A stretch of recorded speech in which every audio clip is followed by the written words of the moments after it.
नमस्कार, आप सबका स्वागत है वॉक एंड टॉक की एक और नई वीडियो में। मैं हूं आपके साथ आयुष। और अगर आप मेरे चैनल पर नए हैं तो सबसे पहले मेरे चैनल को एक्सप्लोर करें, फिर उसके बाद सब्सक्राइब करें। तो चलिए अब वीडियो में आगे बढ़ते हैं। तो जैसा कि आपने थंबनेल पढ़ा होगा, ये जो बात है ये हमें रामायण खंड से मिलती है। जो बाली है वो हनुमान जी को ललकारता है। तो अब आखिर उसमें क्या होता है, बाली और हनुमान जी के युद्ध का क्या परिणाम निकलता है, बहुत से लोगों को हो सकता है पता भी हो, बहुत से लोगों को जानकारी ना हो। तो चलिए मैं एक बार फिर से बताता हूं और वीडियो को शुरू करते हैं। तो ये जो बात है ये हमें रामायण खंड से प्राप्त होती है। सबसे पहले मैं बता दूं बाली कौन है। बाली किष्किंधा का राजा था और उसको एक अपने धर्म पिता यानी जो इंद्रदेव थे, वो इंद्रदेव को धर्म पिता मानता था। तो उनसे उन्हें एक हार प्राप्त होता है बाली को, और वो जो हार है वो ब्रह्मा जी के द्वारा अभिमंत्रित होता है। यानी उस हार को वो वरदान प्राप्त होता है कि जो भी इस हार को पहनेगा उसके सामने जो कोई भी आएगा तो सामने वाले विरोधी की उसकी आधी ताकत दूसरे इंसान के में चली जाएगी जो उस हार को धारण करेगा। यानी वो हार जब बाली के पास होता था तो बाली जिससे भी युद्ध करने जाता था तो उसकी आधी ताकत बाली के अंदर चली जाती थी। और फिर बाली, आपको जैसा कि पता है, किसी की आधी ताकत क्षीण हो जाए तो वो ऑब्वियस सी बात है हार जाएगा। तो इस तरह से बाली ने कई तरह के राक्षसों का, मतलब जिनके इनके अंदर हजार हजार आप समझ लीजिए हाथियों का बल था, उनको तक हराया है।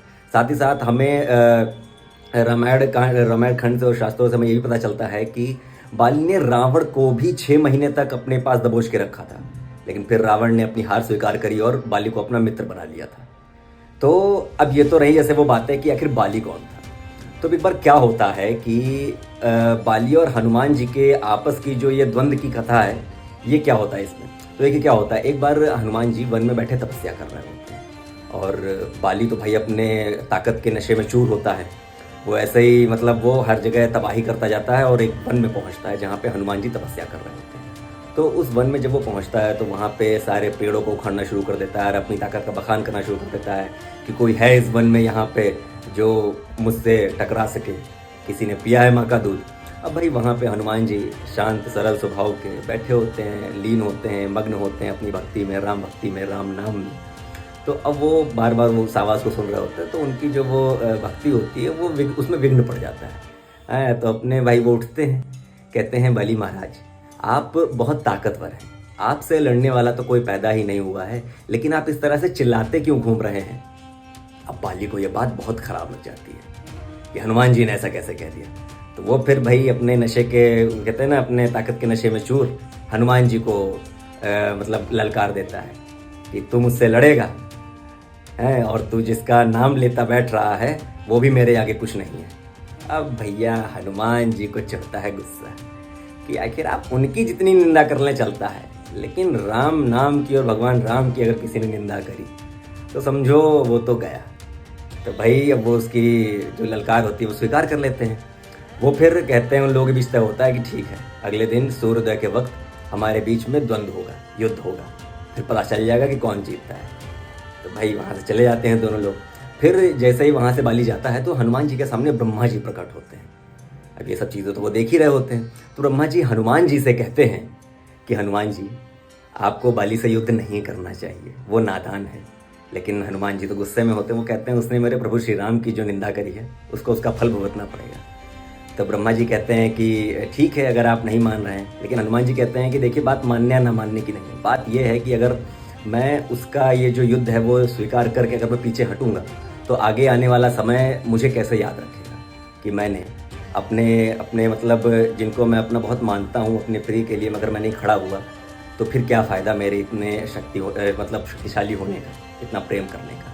तो ब्रह्मा जी कहते हैं ठीक है आप जाइएगा बाली से युद्ध करने, लेकिन आप अपनी ताकत का सिर्फ 10वां हिस्सा लेके जाइएगा। 10वां हिस्सा आप समझते हैं कितना होता है, यानी सिर्फ 10%। यानी कहीं मार्केट में जाएं कि आप अपना पूरा पैसा लेके ना, सिर्फ 10% पैसा लेके जाएं, उससे कम हो जाएगा। तो हनुमान जी ठीक है कहते हैं, चलो मान जाते हैं। और ब्रह्मा जी कहते हैं हनुमान जी से कि आप अपनी बाकी ताकत अब अपने, कहते हैं ना, श्री राम के चंडों में छोड़ के जाएंगे, आप जब वापस आइएगा तब उसको ग्रहण कर लीजिएगा। हनुमान जी कहते हैं चलो ठीक है, ब्रह्मा जी कह रहे हैं मान जाते हैं।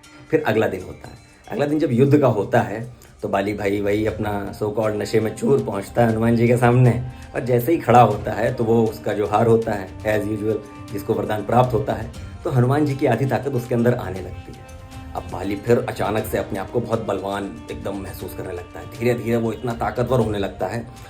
फिर बाली से वो चीज़ संभाली नहीं जाती है। अब बाली एकदम उसको ऐसा लगता है उसके शरीर फट जाएगा, उसकी नसें एकदम सारी फट जाएंगी, खून बाहर आ जाएगा, वो तो पागल होने लगता है। तो उसी वक्त ब्रह्मा जी वहाँ प्रकट होते हैं बाली के सामने और बाली से कहते हैं कि अगर तू अपनी जान बचाना चाहता है ना, तो हनुमान जी से जितना दूर हो सके उतना दूर भाग जा, नहीं तो तेरे लिए बहुत गलत होगा। अब बाली जी समझ जाता है कि अगर ब्रह्मा जी यहाँ पे प्रकट हुए हैं तो ज़रूर कुछ बात होगी, तो वहाँ से तुरंत खिसक लेता है। सोचिए बिना युद्ध हुए बाली वहाँ से खिसक लिया, और जैसे बहुत दूर जाता है तो फिर उसको धीरे धीरे थोड़ा सा आराम मिलता है शरीर में। तब वहाँ पर ब्रह्मा जी कहते हैं कि तू जिससे लड़ने गया तो जानता है वो कौन है? वो स्वयं शिव हैं, वो शिव के अवतार हैं। तुम्हें लगता है तुम शिव की ताकत संभाल पाओगे? और तुमने प्रभु श्री राम की अवहेलना करी, तुम्हें तो शर्म आनी चाहिए। तो बाली इस चीज़ को बड़ा ही दुख होता है कि वो अपने ताकत के नशे में चूर के इसको चुनौती दे बैठता है। तो फिर उसको उस चीज़ की बड़ी आत्मग्लानि होती है और उसे लगता है कि ये वो जो कर रहा था बहुत गलत कर रहा था। तो ये था वो बाली और हनुमान के युद्ध की बात, जो बाली वरदान होते हुए भी हनुमान जी से हार गया था। तो इस कहानी से पता है शिक्षा क्या मिलती है? शिक्षा में ये मिलती है कि अगर आपके पास कोई चीज़ है तो उसका हमें सम्मान करना चाहिए, ना कि बखान करना चाहिए। और हमें भगवान के सामने उसका बहुत ही शुक्रगुजार होना चाहिए कि ये चीज़ हमें प्राप्त हुई है। तो बने रहिए मेरे चैनल वॉक एंड टॉक के साथ। मैं आपके साथ आयुष ऐसा ही कमाल कमाल की वीडियोस लेके आता रहूँगा, और मेरे चैनल को ज़रूर सब्सक्राइब करें, शेयर करें, जो भी अच्छा लगे ज़रूर कमेंट करें, और बने रहिए मेरे चैनल के साथ। बाय।